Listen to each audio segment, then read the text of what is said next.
What if you had 2 barbarians that could hit as hard as 3 barbarians and could run as fast as a lumberjack? It's an orange juice. They're harder, faster, and stronger. First unlocked in Royale Arena. Elite Barbarians have the exact move speed of a lumberjack and the exact hit speed of barbarians. They hit harder, but there are fewer of them. They have 3/4 of the total DPS of barbarians. Each swing deals more damage than a fireball to an arena tower. They're insanely fast, and they're not hard to deal with if you're anticipating them, but they're way more threatening and should never be ignored. Barbarians planted in this position can block a hog and can completely shut it down from reaching your tower. Elite Barbarians can defend against a hog, but with only 2 of them, they don't quite form a wall, and they deal a bit less damage, so the hog will still get 1 hit on the tower. If they plant a golem in the back with no building in the front, you can rush with an Elite Barbarians as long as they don't have counters like a skeleton army. If you split archers first, then split Elite Barbarians behind them, they won't run in front of them. It'll just push the archers to their death faster. Elite Barbarians also take care of tanks. They do a good job at stopping an incoming giant, then translates into a really fast counterattack. They're not quite as strong as Barbarians, but if you can afford some damage on your tower, they can take out a royal giant relatively well.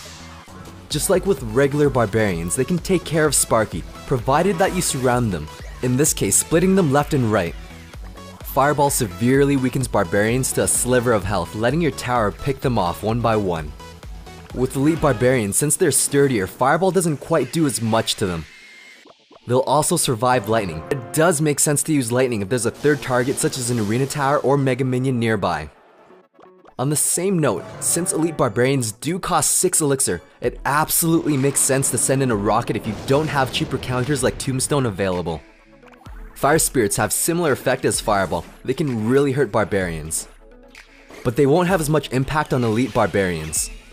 Mega Minions can pick off Barbarians since they have such a slow move speed. But against Elite Barbarians, they're way too fast for the Mega Minion to pick off effectively. With an Ice Golem, it can kite a lumberjack to its death. But against Elite Barbarians, they have way more health and damage, which allows them to survive the kiting. Since Barbarians are already really slow, Ice Wizard takes care of the Barbarians. But Elite Barbarians are significantly faster, so they're not as vulnerable to the slow of the Ice Wizard. The Wizard just annihilates Barbarians. They're so slow that the Wizard just snipes at them from a distance, then walks away untouched. But against Elite Barbarians, they charge right at them. He can manage to kill them, but he ends up dying as well. With the Princess, she can chip away at Barbarians as they waddle to their death, only dealing slight damage to the tower. With the Elite Barbs, they're so fast that one of them even runs out of range of her splash radius. They can rush the tower, just devastating it. Even though they look like Barbarians, they're completely different units with different counters. If your opponent rushes you with Elite Barbs, as long as they don't have the log or a zap, your skeleton army can easily distract them. Elite Barbarians can move very fast, but they're still gonna attack as slow as regular Barbarians. Tombstone can shut them down really easily, especially with the skeletons that it spawns.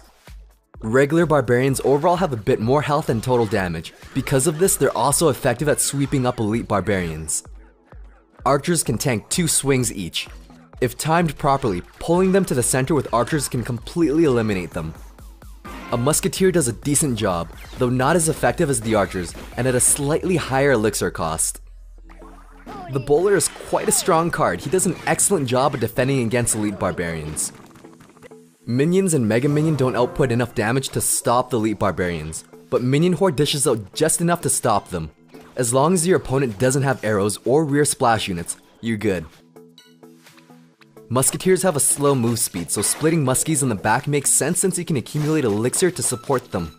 Since Elite Barbarians have a much faster move speed, when you plant them in the back, you won't have as much elixir to support them. They're very costly and very hard to snowball since they're so fast.